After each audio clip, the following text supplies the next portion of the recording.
Whether you have a sports team, company, or charitable event and need custom t-shirts, hats, sweaters, or hoodies, ShopTotallyT-shirt.com can help. ShopTotallyT-shirt.com is the best in high-quality items at great affordable prices and top-notch customer service.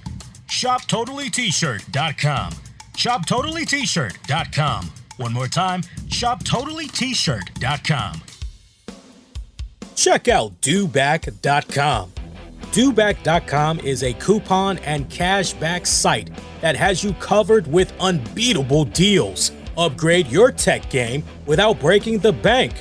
Get access to exclusive deals and cashback offers on the latest gadgets and discounted tech. Calling all sports and music fans, score big with deals and cashback offers on the NFL, NHL, and NCAA tickets, as well as upcoming concerts by legendary artists like Def Leppard, Journey, Foo Fighters, Nicki Minaj. Don't miss out on your chance to experience the excitement live with help from DoBack.com. Still searching for that last-minute gift? DoBack.com has you covered. Find amazing deals with cashback offers on gifts for him, for her, or even the kids. Don't wait. Grab the perfect presents right now. Get ready to save and save big and enjoy the ultimate shopping experience. Don't miss out on these incredible deals and cashback offers. Start shopping right now. DoBack.com. That's DoBack.com. One more time, DoBack.com. Get your website and software ERP services done right with ModernTech.co, where 100% satisfaction is guaranteed. ModernTech.co, the best place for mobile applications and web apps. ModernTech.co, where you can get your Android and iOS app done on discounted prices and more. ModernTech.co. Also follow on Facebook at facebook.com/Modern Tech LLC and Instagram at BondTechCo. If you're looking for unbeatable deals, all 99 cents or less, check out MercSaver today. MercSaver.com. That's spelled MERCSAVER. MercSaver.com, where free shipping on orders is available when you spend $15. You heard me right. Get free shipping on orders that's $15 or more. MercSaver.com, 99 cents or less on all items that they have available on their site. It's a veteran-owned business where everything is 99 cents and below. New items are added daily. www.mercsaver.com. Ladies and gentlemen, welcome to the RCWR show with Lee Sanders. What is going on? It is the return of the RCWR show. Your man Lee Sanders here. I am back after a 2-week hiatus as I was out sick. Now look, I'm not going to bore you all with the details, but I did go into specifics over what all was going on with me in a health update. I actually put that out earlier today. So I talked for about roughly 40 minutes, just giving the update, everything that's going on. There's also a health update in regards to my father-in-law, as Pops isn't doing too good. So I talked all about that. So for you longtime listeners, those of you that actually care what's been going on with me and everything, check out that piece, because that's a great companion, I would say, to this episode. That way you guys can get yourself caught up to speed. I would have gladly incorporated it here on this show, but I had a feeling that the more I would go into details about what was going on with my health, what's going on with the family, the more I felt it was going to possibly run, not really into OT, but I just felt that some of the stuff that I was talking about, a lot of people, sadly, it's just the nature of the beast. I get it, but a lot of people may not care for it. So for those that do care, it's a standalone and you can go out of your way, get the skinny on what's been going on. But I am great to be back on the saddle again. Great to be on the air with you all. Great to be talking all things wrestling, entertainment, and beyond with you all. Hope you guys been well. So look, we now know who Guther is going to be facing at WrestleMania 40 for his Intercontinental Championship. I was rooting for my man but it didn't go down. It did not go down that way. And I was greatly, I won't say I was disappointed, but it did make me take a step back and go, so just what exactly are in the cards here for this man after everything is said and done? Of course, I'm talking about Chad Gable. I mean, it just seemed like the writing was on the wall that Chad Gable was going to go right into WrestleMania, have this great epic rematch with Guther for the IC title, but sadly, not going to be the case whatsoever. That honor now goes to Sami Zayn. Sami Zayn is now going to be the one that's going to be going to WrestleMania to face Guther. So I did not see that coming. I got to be honest with you guys. Now, look, for those of you, before you get ready to say, well, silly Lee, foolish Lee, you got to forgive me because your man's been out for a couple of weeks. So it's not like I was making it a priority to check out all the wrestling shows. My health was first, so I'm giving that the priority. So I actually was out of the picture. It's kind of one of those, okay, chat me up to speed. What all have I been missing since last I was on the air and everything? But I did know enough to know that there was some really great momentum that was building up, particularly online for Chad Gable. And all signs seemed to indicate that Chad Gable was going to be the one going into WrestleMania and everything, but it's going to be Sami Zayn. So I know for the hardcore Sami Zayn fans, they are just beside themselves right now. They're loving this. I'm not really sure just yet. Look. They're going to have a great match at WrestleMania. Make no mistake about it. They definitely are. And as far as the quest that Sami Zayn has been on since the start of 2024, which has been, look, I want to be taken more seriously as a main event contender. I want to be taken more seriously as a singles competitor.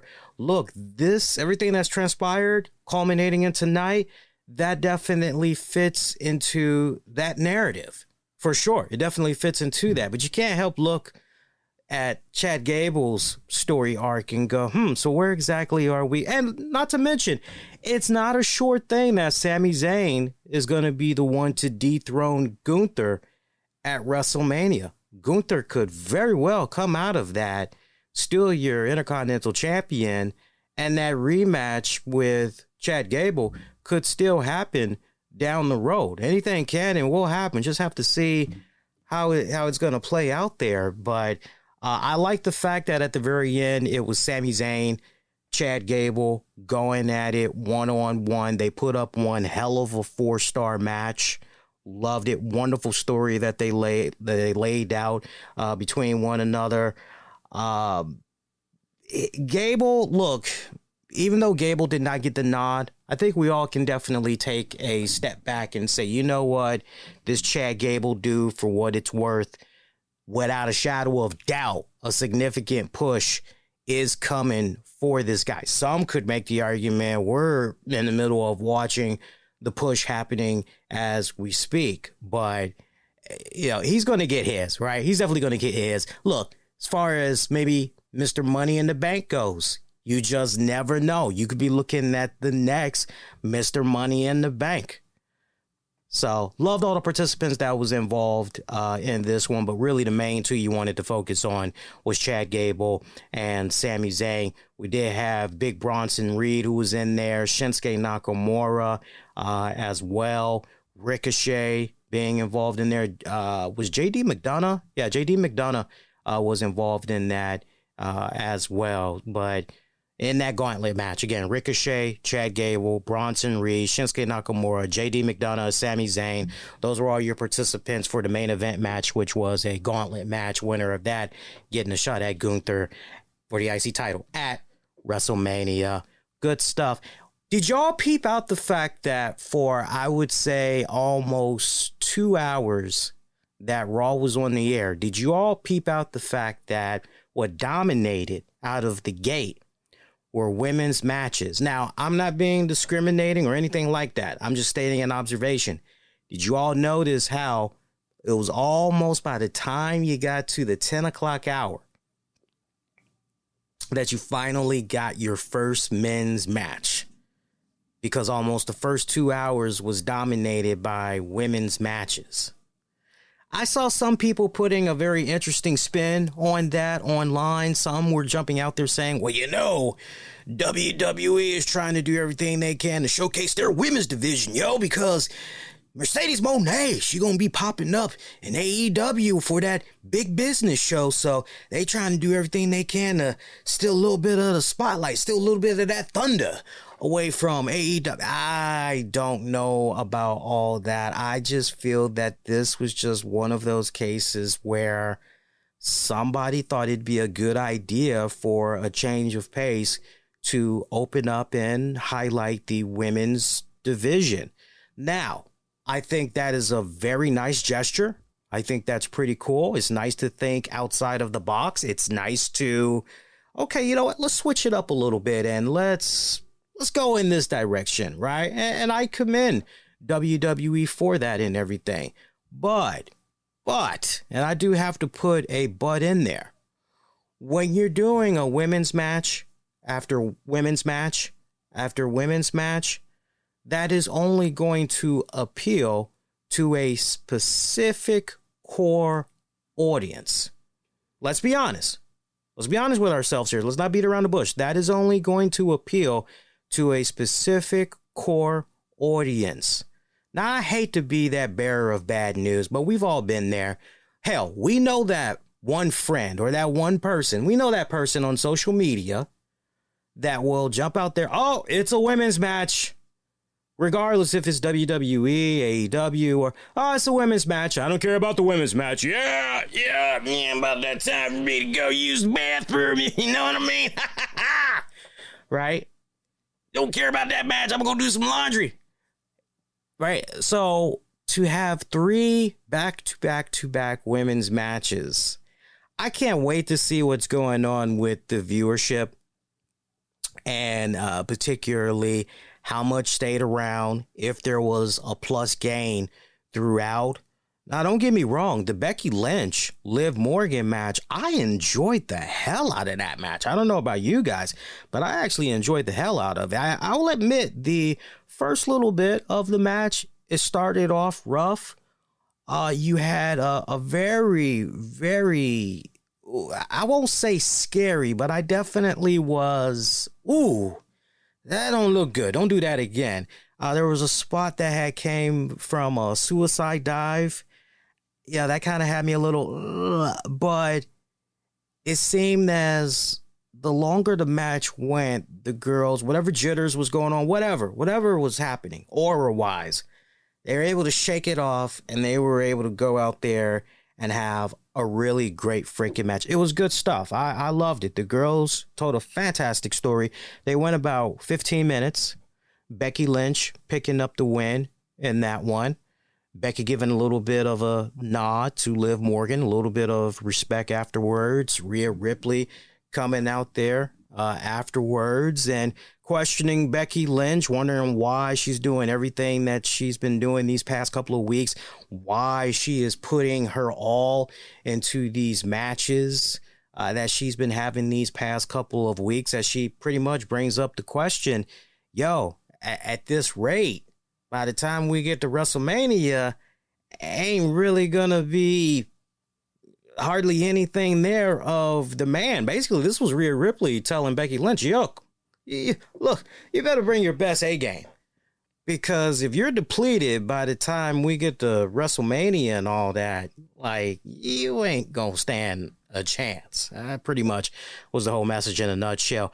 Backstage segment later on, Becky Lynch running into, I believe it was Liv Morgan, and Nia Jax just out of nowhere, beating the holy hell out of both of them.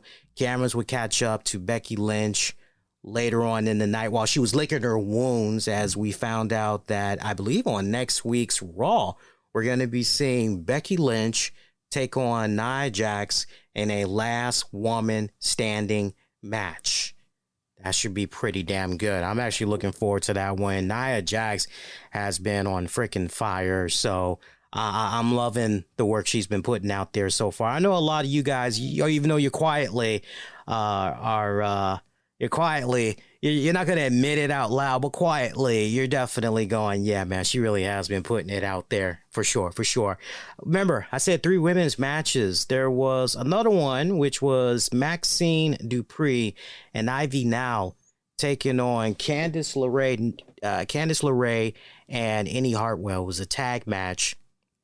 Team of Candice LeRae and Indy Hartwell picking up the win. This pretty much came after some trash talking was going on from Candice LeRae. So it seems that WWE is well aware of what's been transpiring on social media revolving Maxine Dupree, and they essentially are trying to take this and turn it into a story arc, as at one point we saw Candice LeRae just talking a hot game of trash to Maxine, saying to her, hey, you think it was really bad what the crowd had said to you a couple of weeks ago? You should hear what some of the women in the back have to say about you. And then jumped out there and said, hey, your dead brother. It's awesome that he's not here to see this, because if he was, he'd be ashamed. He'd be embarrassed. And Maxine takes offense to this. She looks as though she's getting ready to bawl out in tears and run out the ring or whatever. Indy comes in with a huge kick to the face and pretty much pick up the 1, 2, 3 right after that. So I don't know. I find as I get older, I personally find that as I get a little bit older, I look at certain things and I don't exactly, I don't know if really we should have gone with that. I don't really know if we should have evoked that. And I was fine with all the trash talking that was going on with Maxine Dupree and Candice LeRae. I was fine with the interactions that was going on and everything. But did we really have to mention the whole thing of the dead brother? Don't you think that might have been a little bit of, I would say, overkill? I think that was a little bit of overkill. That's just me. Y'all can say, Lee, you're getting a little bit old or you're getting a little bit soft. But for me personally, I just think that was a little bit of overkill. I could have personally done without it. But look, if it garners the right type of attention that needs to be given, right? If it garners it, then you know what? You got to go with the flow and everything. The crowd seemed indifferent to this. And I think a large part of that, if you're going to do something like that of a segment, you need a couple of things to really be working in favor. Number one, let's have it be a situation where, in the case of Candice LeRae, we know she's a pint-sized little thing of a firecracker. Let's make sure that whatever microphone is supposed to be on her clothing is on, and it can pick up whatever she is saying to her opponent. Let's make sure that the volumes and all that, let's make sure that all is on point, because I can just imagine the people at the arena, they're wondering what's going on. I would imagine they could barely hear, if not hear anything at all, of what Candice is saying to Maxine. And it just, it did not resonate well. And you shouldn't have to, if you're part of the live crowd, you shouldn't have to rely on the Titantron to give you a replay of what happens. Like, if you got to do all that, first of all, that's overkill. You blew it. The moment is now over and done with. You cannot get that back. So I'm not a fan of how all that had played out. And for me, I was more interested in, whoa, damn, what a 180 in Candice LeRae. And if you say to me, oh, well, she's been doing this the past couple of weeks now, this isn't anything new. Again, I've been out health-wise, so, right? So you got to forgive me. But it's still, for those that's not been watching the product regularly, to see this Candice LeRae that's now on their TV set saying, wait, what's going on here? Yeah, so I don't like the way that this was all set up when it was all said and done. And if anything, for me personally, it made me more interested in the new turn and Candice LeRae and not feel sympathetic at all towards the Maxine Dupree character. So WWE has really got their hands full with everything right now. They got to go back to the drawing board and figure out the best winning formula for this. Third women's match. There was a tag match, if I remember this right, and it was for the women's tag team championship. Kabuki Warriors taking on Shayna Baszler and Zoe Stark. Kabuki Warriors still your tag champions. Solid match. Decent closing, final minutes. Kabuki Warriors picking up the win. No Bayley sighting for those of you that are curious. No Bayley sighting at all. R-Truth taking on Damian Priest. Pretty much a squash match. All said and done. Jey Uso puts out a challenge. Hang on, guys. My furry little daughter is just whining her little butt off. Jey Uso putting out a challenge to his brother Jimmy Uso to go one-on-one at WrestleMania. Whether or not Jimmy will be accepting that challenge, we'll have to tune in to SmackDown to find out. And another good reason to watch SmackDown, because SmackDown is going to be live in Memphis, Tennessee. Dwayne "The Rock" Johnson will be returning there, as well as telling the wifey literally earlier tonight. I said, ain't this a damn shame? We normally get a WWE WrestleMania tour that comes through the DC metropolitan area every single year. But this is the first year in a long, long time that DC ain't getting the WrestleMania tour love. And I was saying to her, ain't that messed up? Like, you know, they got The Rock, they got Cody, they got this person, they got that person, and we don't get a taste of that. Like, well, what the hell? And she goes, yeah, you're right. She's like, yeah, if you want a taste, you got to go to Philly, right? Because Mania and all that in Philly. Like, yeah, nah, we're good. But yeah, Jey Uso putting out a challenge out there to Jimmy Uso. Just trying to think if there was anything else noteworthy that was interesting from tonight's show. I mean, we pretty much just ran down everything. I know that Judgment Day is still running, not really running circles, but they are dancing around Andrade. No Dominic Mysterio this week, but Rhea Ripley showing Andrade some love, saying, hey, I was speaking with Dom, and you know, he ain't here this week, obviously, but let's all get together next week and let's talk some business. And Andrade was like, yeah, I'm definitely down with that. Yeah, for sure. Let's talk business. So I can't wait to see exactly where that is going to go, how that's going to play off and everything. But no, other than that, pretty much that was it for Monday Night Raw. I am not leaving anything out unless there's something specifically you want me to run down. That pretty much was the show when it's all said and done. So, you know, you got the show on your DVR or you got it on demand. I would say go out of your way, check out the Liv Morgan, Becky Lynch match. You definitely want to check out the Gauntlet match, right? Check all that out.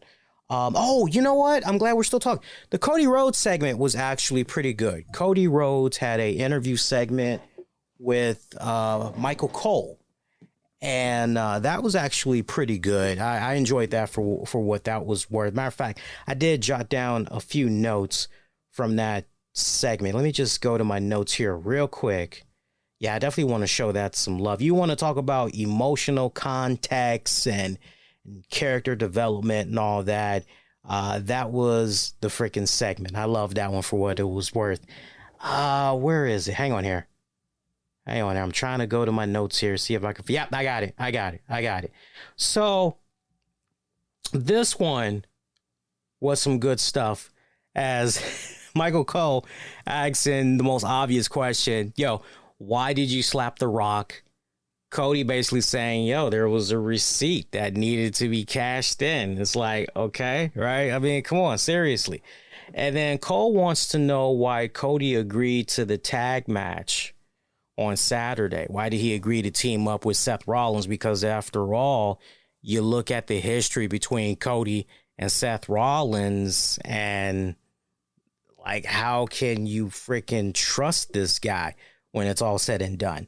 And Cody talks about how it's basically through the rivalry, the rivalry that he had with Seth Rollins that had him end up having respect for Seth Rollins in the process. And that if he was going to be throwing it down with anybody, he can't think of a better person to be by his side than Seth Rollins, which really brings the whole narrative to mind as far as, could we be looking potentially at a backstab at WrestleMania?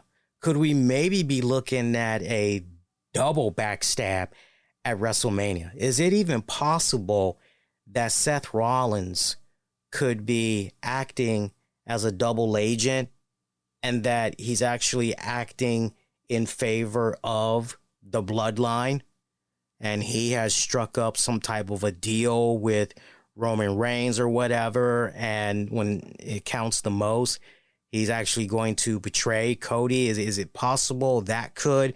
But then you're also thinking, is it possible that The Rock is acting as a double agent, and could he maybe show his true colors and end up turning on the bloodline?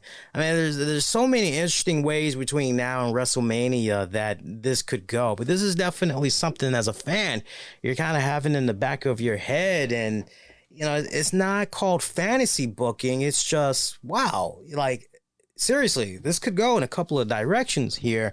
What if all this were to happen on the same night? Right? So a lot of stuff that could be at play here and everything. Cody talks about how people want to change, and that it wasn't too long ago that Cole was in a plexiglass back when he was acting as the advisor for the anonymous Raw general manager. You know, we never did truly find out the identity of that cat and all that.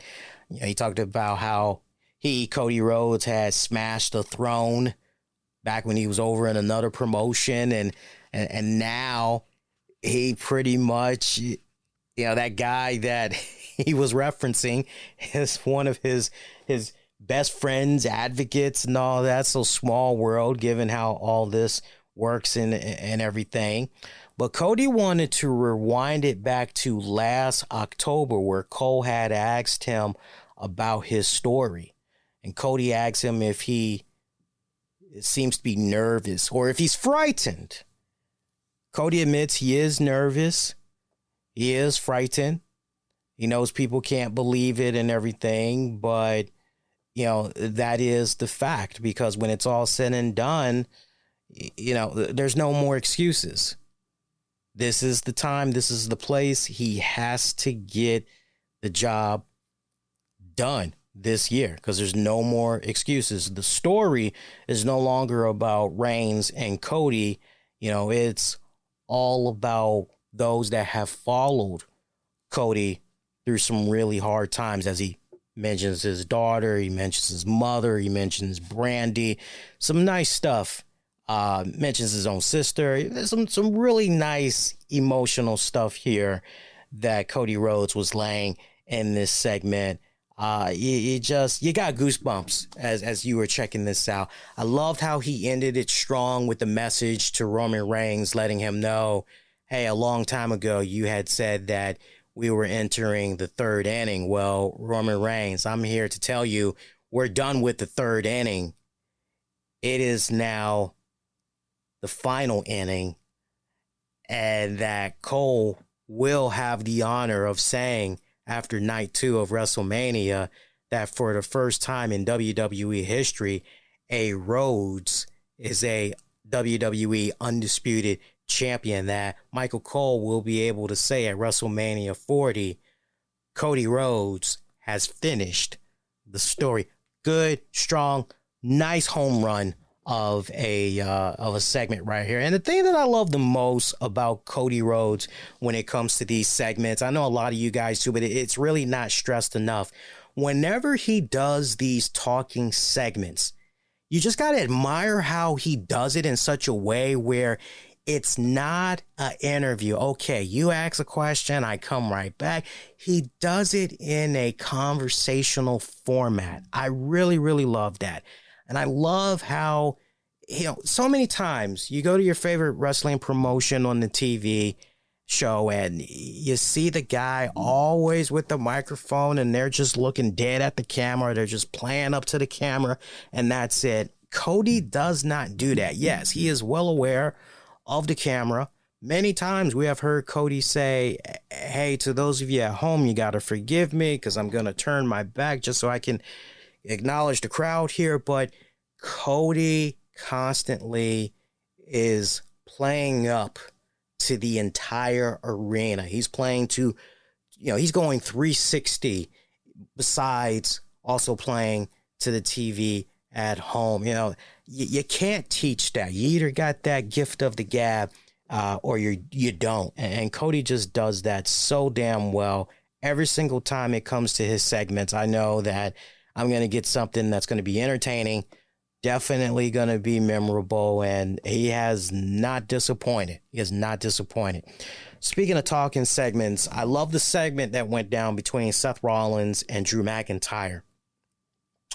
Drew McIntyre trying to give Seth Rollins his props for, hey, you told me a while back, get away from this whole finger pointing, the bloodline this, it was this person's fault, that person's fault, start taking some responsibility. And Drew McIntyre's like, hey, I did just that. I took your advice.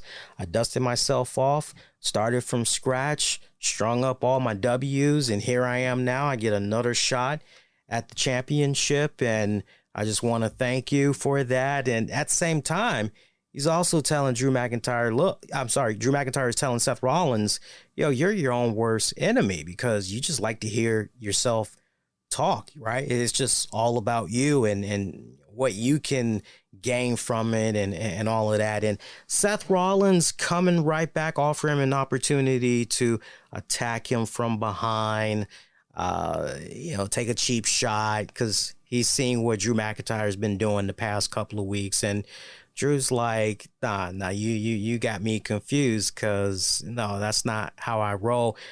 He ends up being called the biggest hypocrite, more of a hypocrite than CM Punk.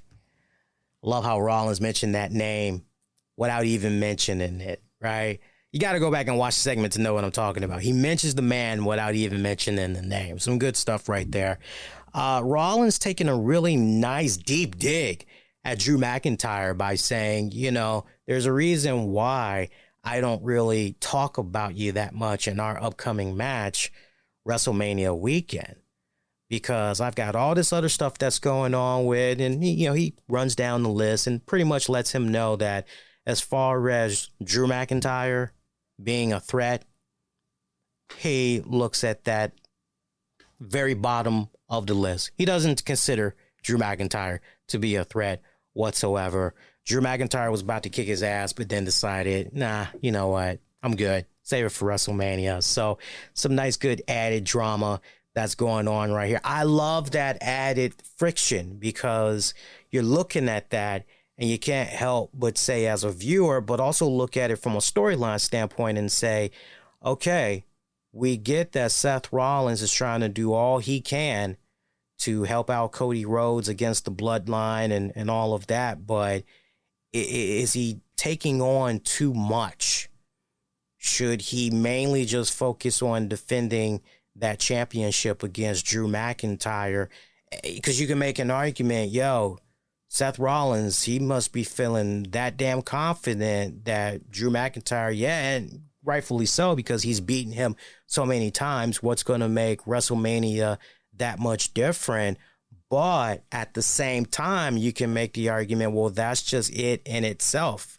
That is the problem, which is you're taking your opponent a little bit too lightly here, because this man is pretty much at the end of his rope. He has nothing to gain or nothing to lose, and that is a very dangerous individual, because that individual is willing to do any and everything it takes to become champion. He's got a serious chip on his shoulders. We've seen it time and time again, whether you are an NFL fan or you are a NBA fan. We've seen it time and time again where the hungrier team, usually the team that has gone years or decades without making a finals appearance or tasting championship and all of that, they're typically the ones that goes out there and gets the job done, right? And sometimes you got a little bit of choking going on, but for the most part, they get the job done. So some interesting dynamics, friction and dynamics that you got going on here on the road to WrestleMania. I like how this was laid out for this week. And remember, we still got a couple of weeks to go when it's all said and done. So I got to admit, though, that the first almost 2 hours, other than the talking segments, you're just kind of going, hey, I'm here, but if we don't pick it up soon, I think I might just dip for the night. But if you did stick around, you were rewarded. I think when it's all said and done, the Cody spot, talking segment, the Drew McIntyre stuff, good stuff. All that was good. Liv, Becky, actually a solid match. And the gauntlet match. Everything else is just pretty much filler as far as I was concerned. Time did go by pretty quick. I'll definitely give it that. But that was pretty much WWE Raw in a nutshell. Hey, we did pretty good. We got done talking about Raw in about 30 plus minutes. So not too shabby there. So let's move on and let's talk about some other stuff here on the show. Appreciate those of you that's tuning in live here. If you haven't done so already, be a pal and follow the show throughout social media. Leave those ratings and reviews throughout Spotify, iTunes, all that good jazz too. Hey, let me ask you guys real quick. Are you all excited for the new X-Men animated series revival? We got just another week to go. X-Men 97. It's going to be dropping on Disney Plus. What is that? March 20th, I believe it is. March 20th. And they're going to be dropping 2 episodes. We're only getting a grand total of 10 episodes, but they're going to kick it off by dropping 2 episodes on that first week. So I'm very excited. I've already been going back, rewatching episodes of the old X-Men animated series. I didn't get to see all the episodes in its initial run when I was growing up. I know for sure I saw the first 4 seasons. I want to say it was really the final season. I didn't see all the episodes of the final season. So it's been nice going back, catching up on what I've been missing and everything. I know some of the voice actors aren't around from way back when, like the guy that used to do the voice for Magneto. He's no longer around. There was somebody else that isn't around right now either. But for the most part, it's the original cast that's coming back to play their roles and all that. I can't wait. I'm very excited. I've tried to not know as much as possible. Like, the less I know, the better.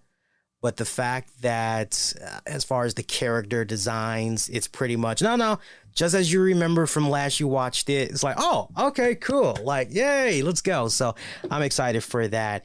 I did not watch the Oscars, But I did hear that my movie, Oppenheimer, had picked up a boatload of awards. Congratulations, Oppenheimer. Had made the winners list in a huge way at the 96th Annual Academy Awards. They picked up the award for winning, what was it, Best Picture. They picked up Best Picture. They also took home the award for Best Director, Best Actor, Cillian Murphy. Shout out to him. I've been a fan of his work for many, many years. Best Supporting Actor, Robert Downey Jr. picking up an Oscar. Best Editing, Best Cinematography, Best Score. The win marks Nolan's first as Best Director. That is like really hard to believe because you think about Memento, my personal favorite. What was the one with him? Robin Williams, Al Pacino, Insomnia, Hilary Swank. I loved what he did in that one. I thought that should have won a handful of awards, including Best Picture, but it did not get that nod. Remember, Dunkirk was heavily nominated as well, as that was a first for Murphy and Downey. But yeah, that was just whoa. You know, Insomnia. I mean, that if you've never seen that movie, you got to go back and watch that. But Oppenheimer, very happy to see that it picked up all of those awards, rightfully so. Now, for those of you that have your prescription, I was about to say, I said prescription. Those of you that have a subscription to the Peacock, y'all know you can check out Oppenheimer right now, right? So if you've yet to check out Oppenheimer, you owe it to yourselves this weekend. Check it out. You'll thank me later. Something I ended up watching for the very first time over the weekend while we're talking about movies. I had never seen it before. It came out in 2017. And I didn't finally get around to watching it until this weekend. Logan. I finally watched Logan. And it was funny because while I was in the mix of catching up on my studies, I ended up taking a break. And I said, okay, I need to unwind for a little bit. Let me just see if I can find something on the TV to watch. Couldn't find anything. So I said, okay, well, let me turn on Disney Plus. Maybe I'll watch some more X-Men. And something was suggested to me. You know how it is when you're on Disney Plus or whatever, Amazon, Prime Video, whatever. You'll get a suggestion. Hey, because you watched. And one suggestion was, hey, Logan. I'm like, well, I never watched Logan. I watched the other Wolverine movies. I've seen all the other X-Men movies. I never got around to watching Logan. So I watched the first 30 minutes of Logan. And I was watching this in 4K quality. So it was, I watched the first 30 minutes and I go, yeah. Oh, this is good. This is so damn good. I got to watch this with the wifey. And so when she got home, I said, yo, you got to watch this with me. This is pretty damn good. This is some good freaking stuff right here. So she sits down and she actually watched the entire thing with me. And then afterwards, we talked about it, like, that's pretty damn good. And we both were going, okay, Marvel is in a very interesting position now that Hugh Jackman is back to portraying the role of Wolverine again. Like, they can tell whatever stories they want, even right on up to the events of Logan. But once we get to that point of Logan, like, that is pretty much it. And so I like it. I like how they borrowed elements, because as I'm watching this movie, I told my wife, I said, look, anything that you're not really sure about, just feel free to jump on in, ask a question, I'll help you out. And she's like, okay, well, why is this happening exactly? Where are they taking their source material from? Or is this an original story? And I said to her, well, they're borrowing here. They're borrowing a little bit from Old Man Logan. Shout out if you remember the story for Old Man Logan, but for those of you that don't, in regards to Old Man Logan, if I remember right, Old Man Logan, he has to do this thing for an Avenger, Hawkeye. He's trying to do something for Hawkeye and his family. It's been so long since I read it, but it's a very old Logan. And this Logan's got long white hair, beard. His white hair is pulled back into a ponytail, right? So it's borrowing a little bit of elements from that, but it's also borrowing elements from Days of the Future's Past. Great graphic novel. Or miniseries, great miniseries, good stuff right there. The X-Men cartoon did a pretty fantastic job of kind of documenting that a little bit for what it was worth and everything. So, but I like how they incorporated those elements in order to try to tell their own original story with Logan. I loved it. I thought it was freaking fantastic. A great way for Hugh Jackman to go out. But like I said, now he's back into the fold again. I'm very excited to see what happens with this Deadpool Wolverine movie. I think it's going to live up to the hype and then some when it does drop. So we'll see what happens with that. Some really good stuff, though. Definitely some really good stuff, though. And in some other news, we were talking about CM Punk earlier. Shout out to my people that's in the Chicago area. Next Monday night, CM Punk is going to be appearing on Monday Night Raw. That should be a very interesting episode. So for you guys that are thinking about maybe going and you're a CM Punk fan, now you got even more reason, more than enough of a reason to try to see if you can go. I know as a result of making the CM Punk announcement, WWE made the announcement that they were going to be opening up more seats. So, and we know WWE, they have been killing it the past couple of weeks with sellouts. I mean, look, shout out to AEW as well. AEW, they have been, you see what's happening with their seating arrangements and all that for their shows. I mean, they are starting to get to that point of sellouts for their shows. Like, I think with this upcoming AEW Dynamite, I think last I checked, they had like about 600 seats available. Seating capacity, 8,000 plus. I don't know the exact number, but you're going, okay, all right, cool. Like, that's good. That's good for AEW and everything, right? That's good. I did not get a chance to comment on AEW's new graphics, new stage. I think it looks okay. A little bit too colorful for my personal taste, a little bit too rainbowish, but I do welcome the change. It's a nice upgrade. I'll definitely give them that. It looks pretty badass. Also, I know Sting did his retirement match at Revolution. I actually was supposed to do a Revolution post show, but obviously I was under the weather, so it was not feasible. But I did watch the show that night in its entirety. I even watched the scrum as somebody that has been a longtime Sting fan, met the man in person and everything. I liked the match. I liked how he went out when it was all said and done.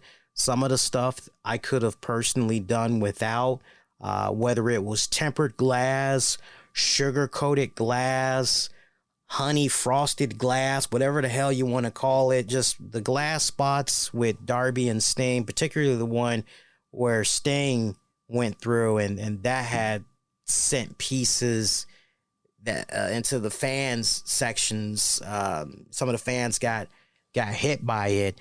That's just very dangerous. That just leaves you open to lawsuits without a doubt. And I would not blame any of the individuals that were at those events that decide, okay, you know what, that was a little bit reckless there. Least thing they could have done was give us a little, a shield or something to try to remember Gallagher.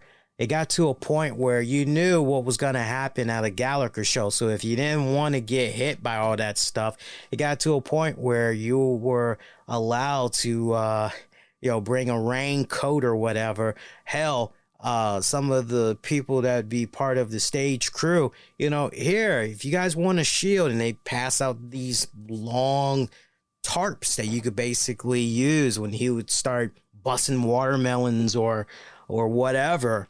Right. So I'm very curious to see how that's going to play out for families that are going to try to pursue litigation against AEW, whether or not it's going to go somewhere or there's going to be a settlement. Very curious to see how all of that is going to be playing out. Now, WrestleMania update for you guys. Adam Pearce, Nick Aldis, they announced that at WrestleMania, Judgment Day will defend their tag team titles in a 6-team ladder match. It's going to be a 6-team ladder match. There's going to be qualifying matches to determine who all is involved. So that's going to be playing out over the course of the next week and a half, 2 weeks worth of Raw and SmackDown shows. So that should be interesting. In other wrestling news, I want to give a shout out to CJ Pery and Miro. Not sure if you guys had heard about this, but remember, they got married back in 2016 to 2017. And apparently they are splitting up. They're separated right now, and it's not looking good. It's not looking good. Pery had confirmed the news to TMZ, saying that Miro and her made the difficult decision to separate after many wonderful years together and have decided to move on as friends and hopefully on-screen characters somewhere down the road. So as many of you guys know, it was pretty much World's End. That was the last time that we saw Miro, because Miro was involved in a match against Andrade, and we pretty much haven't seen Miro since. We haven't seen CJ Pery since. We know she's been dealing with a weird finger viral fungus infection that's been going on and everything.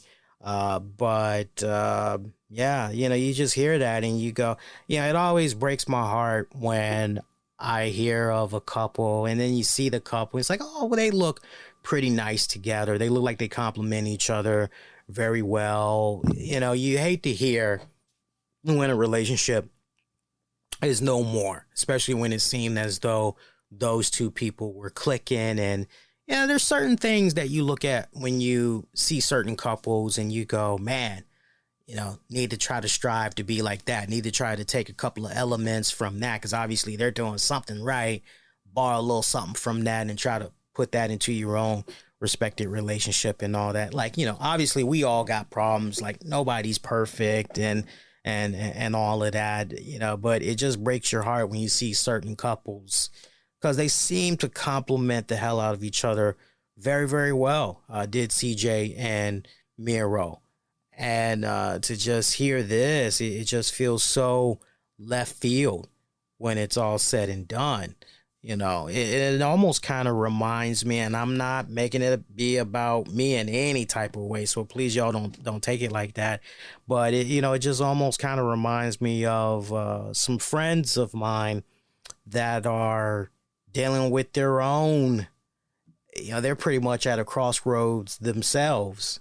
The wife is ready to move on, but, she's not really sure optic wise how that's going to be, for her son and what people will say. And so she's a little bit intimidated, going forward and everything. But it's kind of one of those deals where you either continue to be treated like crap,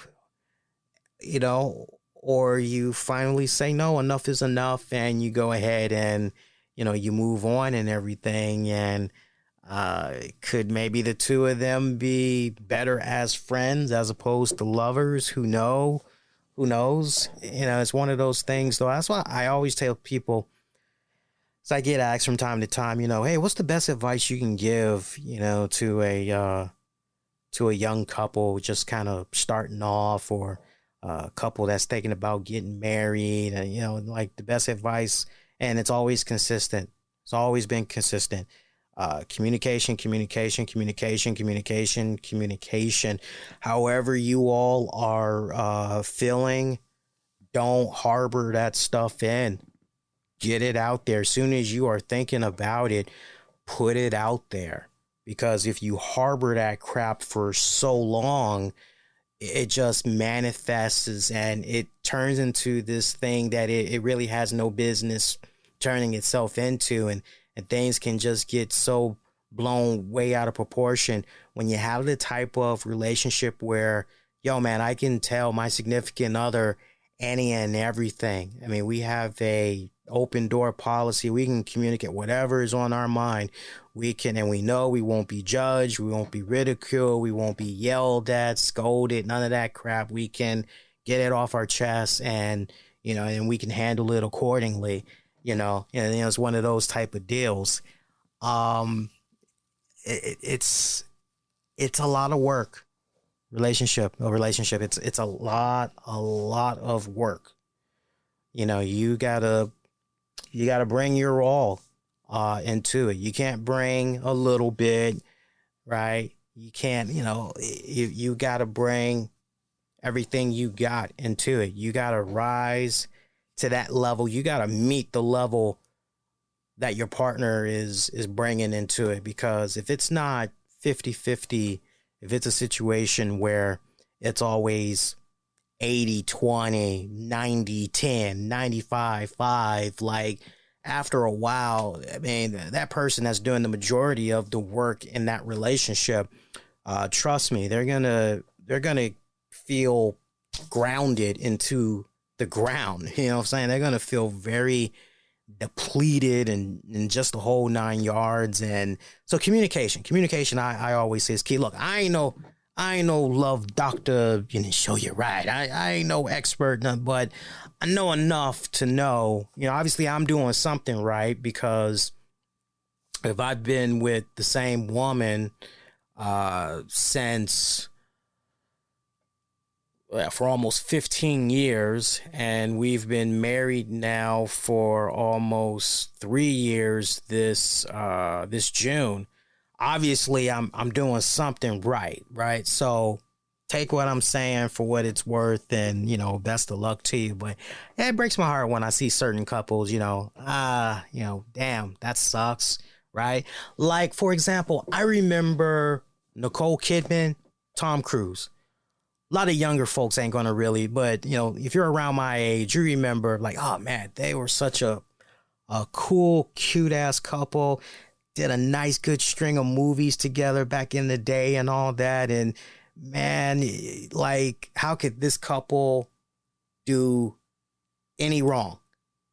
And then they broke up, and we're like, wait, what the hell? And it's long been rumored that folks in the Scientology, because Tom Cruise is very heavy into that crap.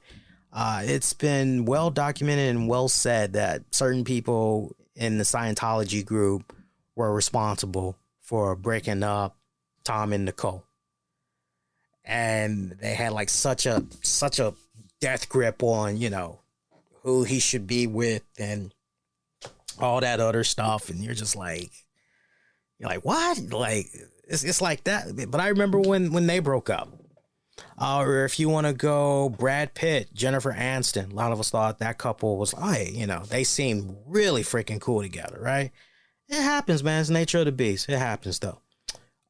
Some other stuff we can get into. Not really too much else we can get into, honestly. I've been seeing what's been happening in the news beat and all that, and it's been kind of relatively quiet. One thing that I thought was interesting, shout out to the good folks over there at 411 Mania, my colleagues over there. They've got this article up on the site. I know a lot of people have been talking about this, but apparently Nick Khan, Brad Blum, and more have been identified as corporate officers in the Janel Grant lawsuit.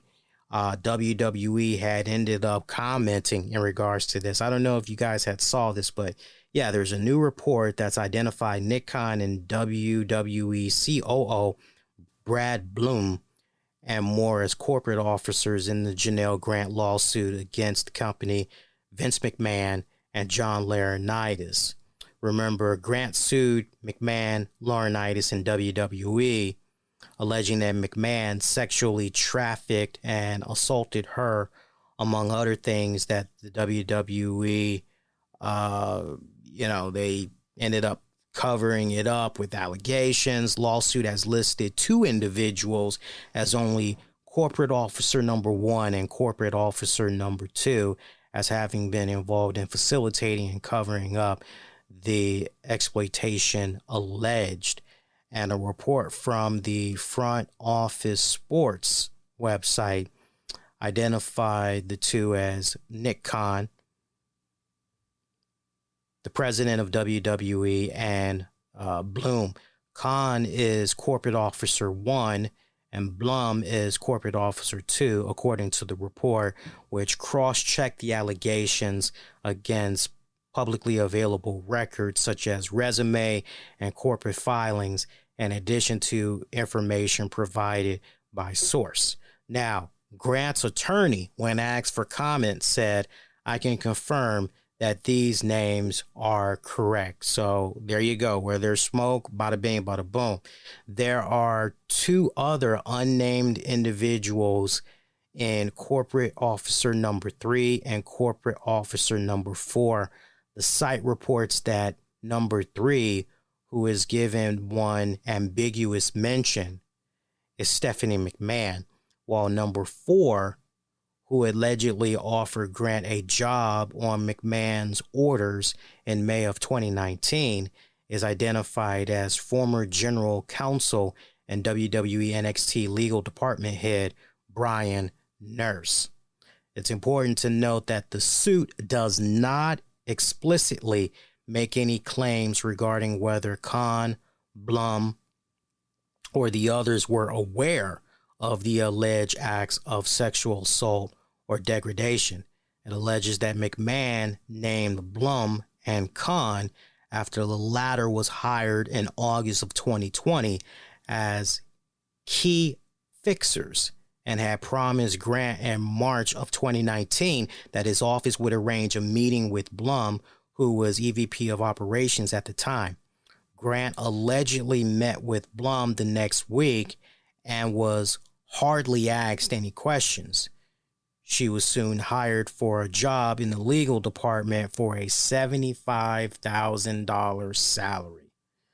The suit alleges that McMahon told Grant in February of 2020 that he'd been warned by Blum that a lot of rumors circulating about the relationship between McMahon and Grant, and she was immediately transferred to another department.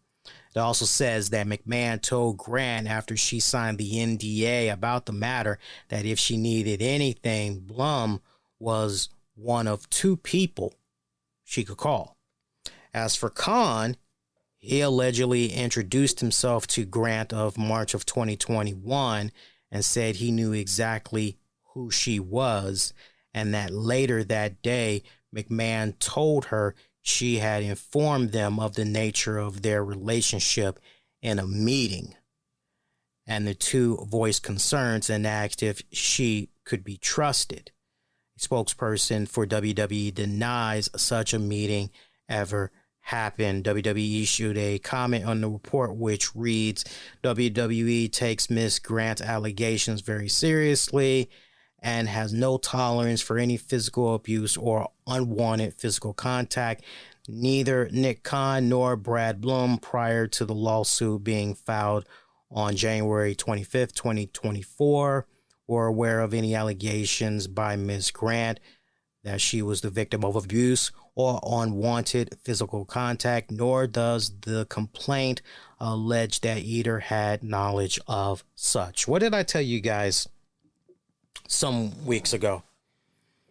I said to you guys, for those of you that do not remember, we're just getting started with this, that there is a whole lot more that's going to be coming out. And to basically give it time. Give it time. But things were just getting started. And it just seems like every other week or couple of weeks, there's just more and more information that is starting to come to surface. Now, look, I don't know in regards to homing in there on Stephanie McMahon. I don't really know how much Stephanie McMahon knew, when she knew, how she ended up knowing. But then most importantly, okay, well, what did she do? I don't know how much of, that's a situation in itself where if there's anything to be known about that, it will definitely come to light. But, you just hear this type of stuff, and I don't think, honestly, at this point, it's interesting because if you would have asked me last year, hey, Lee, do you think Stephanie McMahon will return to the WWE? I would say, oh, hell yeah, hands down, yeah. Way back then, right down to the point, I remember I was doing predictions and all that. Yeah, Stephanie will come back. But this stuff that's going on, it just seems like the deeper we go into this, and the more we hear about, well, wait a minute, potentially this person, wait a minute, potentially that person, you're just kind of looking at certain individuals going, and Stephanie particularly. I know a lot of people are looking at Triple H, Paul Levesque, and they're going, but see, here's the thing that you really got to make sure when it comes to Triple H, Paul Levesque, as far as getting your eggs in a row when it comes to that particular name. It's a case of when did he know and what position did he have at that time? Because if it's a case where Triple H knew what he knew going as far back as maybe when he was still a full-time talent and he wasn't, taking on any executive roles just yet, obviously that's a case right there where, okay, exempt. But then you go, okay, well, once he did start coming into managerial power, all right, now what's going on here? How much did he know? When did he know it? And did he do anything? Or, when he did know, or was it a case where, right? This is still one of those, of course, it's nice to speculate. It's nice to talk about it and everything like that. It's just one of those situations where you can't jump the gun so fast. I know a lot of people do. A lot of people want to jump the gun and, guilty, right? And all they knew, and right. I get that. But we have seen time and time again what happens when we as a society become so reactionary and we're already, okay, this person is guilty, or this person, before even more information comes out. It's one of those instances where, no, for this particular case, you really got to just take a step back, look at everything that's out there so far, and really say to yourself, there's more to this story, and we need a lot more to surface before we can really definitively put some type of okay, here's the official opinion on this one, right? A lot of people are wondering, hey, are we really officially done here with everybody involved under the McMahon regime, just as far as any and everybody that may have knew about Vince McMahon's escapades with this woman, or just in general? Are we truly, really done? Or are there still some, just the good old boys? Are there still some of those good old boys in the WWE that need to be flushed out? Like, yeah, we know that the company is no longer McMahon's. It's now Ari Emanuel and TKO and all that. But still, are there any, good old boys that's still floating around that really need to be flushed out? I know some people are eyeing Triple H. Some people are eyeing Bruce Pritchard, and there's a few other names. It's kind of one of those, look, before we rush to judgment, yeah, it does look mighty freaking, but we still need more information to come to surface. And that's depending on how far this goes, this trial. If it goes there and there's no settlement, then you're going to enter the whole discovery phase. And then from the discovery phase, that's when a whole lot of cross-referencing is going to be done. And so it's going to be interesting to see how far down the rabbit hole this goes. But it is to be continued. I can't stress that enough. I know we as a society, we want to be so reactionary. I get it. We think we know the entire picture, so that's enough for us to comment on and pretty much go from there. And it's very easy to do, but we got to pump the brakes, take a chill pill, and just wait it out. Get more information as it comes about. Let's see. Other than that, we're at about the 1 hour and 13 minute mark right now. I'm going to go on ahead and say, let's stick a fork in it. Let's call this episode DONE done. You didn't expect the episode to be done this soon. I know. I'm trying to come back in slow bursts when I'm feeling as though, okay, I can go a little bit longer, then so be it. But I want to just get my toes wet for the first couple of weeks, get back into the groove of things. But have no fear. We got another show that's going to be coming up for you guys this Wednesday, March 13th, 2024. I'll be live with you guys after AEW Dynamite goes off the air. I believe that is that the big business show, or is that going down next week?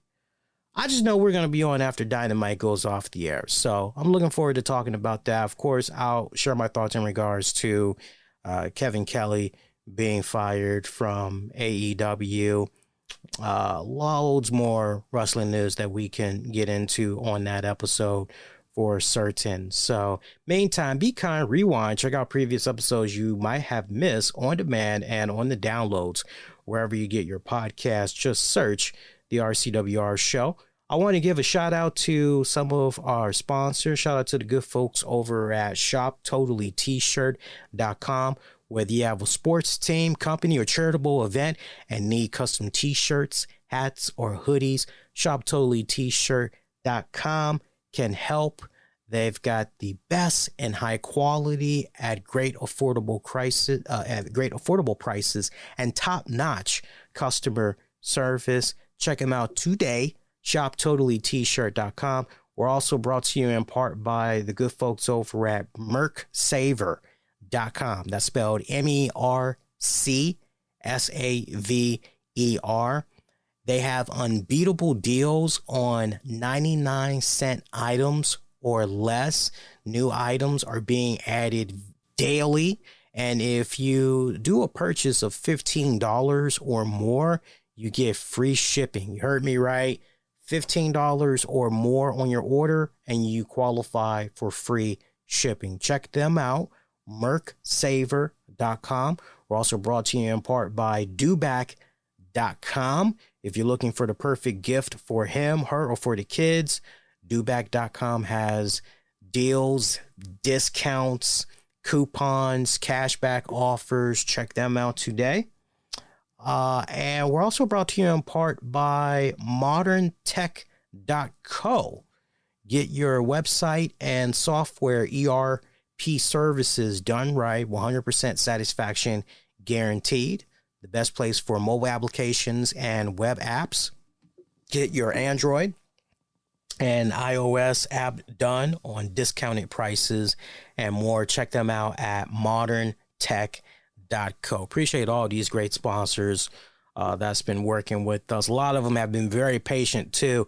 It's so funny because we had so many other new sponsors that were trying to come on board while I was out sick, and my team was telling them, hey, unfortunately he can't, because I have somebody that oversees potential advertising opportunities and all that.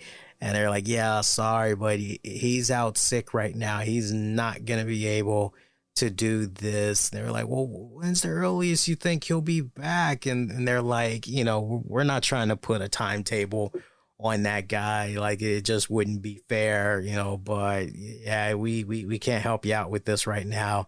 And there's some that just, it didn't even apply to you, the fans, the audience out there. Like, some of the stuff that was being pitched to us, it's like, wait, what? Like, no, this has nothing to do with, like, come on. Like, there was one, they were trying to see if we would be interested in promoting a Christian's children's book, and it's like, you obviously haven't checked out the show. We definitely wouldn't be a good fit for that. Like, no. With the amount of cursing I be doing here on the show, even though I bleep myself out with the censor button on, it's like, still, like, I don't know about all that. So some pretty interesting things that was popping up. I know there was some folks with a dating app. I know there was one person that was trying to promote a adult X-rated website. I mean, it was like some of the most weirdest crap that was going on, man. It was funny. I laughed my ass off when I was seeing some of this stuff that was coming through, because I was being shown some of the emails. It's like, yes, no, like, hell no. Like, do you even have to ask? It's one of those type of deals. It's like, do you even have to ask? Like, really? Like, come on, seriously? Just funny stuff. Like I had said earlier, if you guys are just now tuning in and you had missed it, I did a 40 plus minute show earlier today, giving you guys a health update on myself and letting you know what's been going on with me and everything, what's been going on in the Sanders household. So if you guys have not heard that yet, check that out, because that's actually a really great companion piece to this episode that you got right here. That way you have a complete picture. I would have included it in this episode. I would have just spoken about what's been going on with me on this episode, but I just feel it would have been a disservice to those that maybe would have felt a little bit uncomfortable hearing about some of the stuff that I was going to be bringing up. And some people, unfortunately, where's the wrestling? So I kind of wanted to, not have it be too doom and gloom. So, but yeah, definitely go out of your way. Check out the companion piece that was put out earlier. Help you guys have a more well-rounded, complete picture and episode when it's all said and done. But again, we'll be back Wednesday, March the 13th, 2024. My tattoo guy, he did a really good job hooking me up. He's already hitting me up. I had told him some weeks back, hey, look, I'm getting ready to start up a new semester of classes. Give me some time to, get through, navigate those classes, and, once I can get a free moment from that, obviously we'll run this back. We'll finish up the tattoo. Man, it's day one of my spring break, because my classes resume next week. But it's day one of my spring break. I don't know if this guy, I don't know if he knows my schedule or what, but this guy hits me up day freaking one. And he's like, yeah, so can we get you to come back in? Can we finish that tattoo? And it's like, man. It's like, man. Can a brother chill? Seriously, can a brother chill? The weekend I had 10 assignments that was due. It was stretched out across multiple classes. But over the weekend, I had 10 assignments that was due. Actually, no. 15 assignments that was due over the weekend. So I'm running around with my head cut off, and I'm just and one of my classes was hey, good news. This last little batch of assignments, rather than it be due on a Sunday at 11:59 p.m., it's actually all due Monday morning, 8 p.m. Eastern. I'm sorry, 8 a.m. Eastern. Monday, 8 a.m. I was like, okay, well, I guess that's okay. All right, cool. And so I'm running around with my damn head cut off. I'm just like, okay, gotta do this, gotta do this, gotta do this, gotta do this, gotta do this, gotta do that, gotta do this, gotta do that. I ran into the midnight hour Monday morning. I wasn't done until I would say Monday, probably like 4:30 in the morning. My wife is getting up for work. That's how much of an all-nighter I had pulled. And my wife is looking at me and she goes, damn, you're still up? I'm like, yeah, I just did the last little bit of homework for my classes. And she's like, are you done? I'm like, yeah, I'm done now. Now I get to chill. And she's like, so what are you going to do? I'm like, it's spring break. I'm chilling. I'm going to recuperate. I'm going to work on my back and all that good stuff. And yeah, I'm going to just relax. She's like, okay, well, that's good. I said, yeah. But see, me and her were already talking about hitting my tattoo guy up. You know, it was just a matter of, okay, I'm going to do it on my terms when I feel I'm ready. But I knew I wanted to do something in like the next 2 weeks. And like, couldn't even enjoy a full day. And my tattoo guy's like, so can we get you to come back in? It's like, no, he's really excited. I love the brother. He's really excited for the tattoo. For him, it's an original piece of work. And he has been just foaming at the bit to get me back in the booth to finish it up, because he's got it in his head and he's already excited hearing that, okay, I got something else in the pipeline that I want you to work on and everything. And so he's already like, ooh, what are we going to do now? What are we going to do next? So I'll let you guys know how that goes, though. I'll let you know how that goes. I'm thinking about getting something Alice in Chains related of a tattoo. I don't know how we get that next, but first things first, I want to kind of just finish this up and then expand all that good stuff and everything. So I'll keep you guys posted on that one. All right. Talked a little bit long enough. Almost ran about 90 minutes. Sorry for the yakety yak, but you know, at least you almost got a 90-minute show. Like I said, for the next couple of weeks, it's going to be short for a bit. You know, that way I can really get my toes wet again, get back into the groove of things and all that. So I appreciate you guys' patience. So once again, for those of you that had reached out, wishing me well, speedy recovery and everything, really, I appreciate that. Thank you guys a ton. It's interesting because, you know, I see the people that pop up. I know the regular listeners. I know the ones that give a damn, especially the ones that go out of their way to send messages and all that. And then I see the ones that just give a damn about getting themselves out there. You know, it's really about just promoting themselves. And I pay them no mind, because it's like, it's obvious what they're about, right? It's all about them. So I don't give them the time or day. But, you know, to you guys out there, you keep it on the real. I appreciate you guys tremendously. All right. So you all rest up.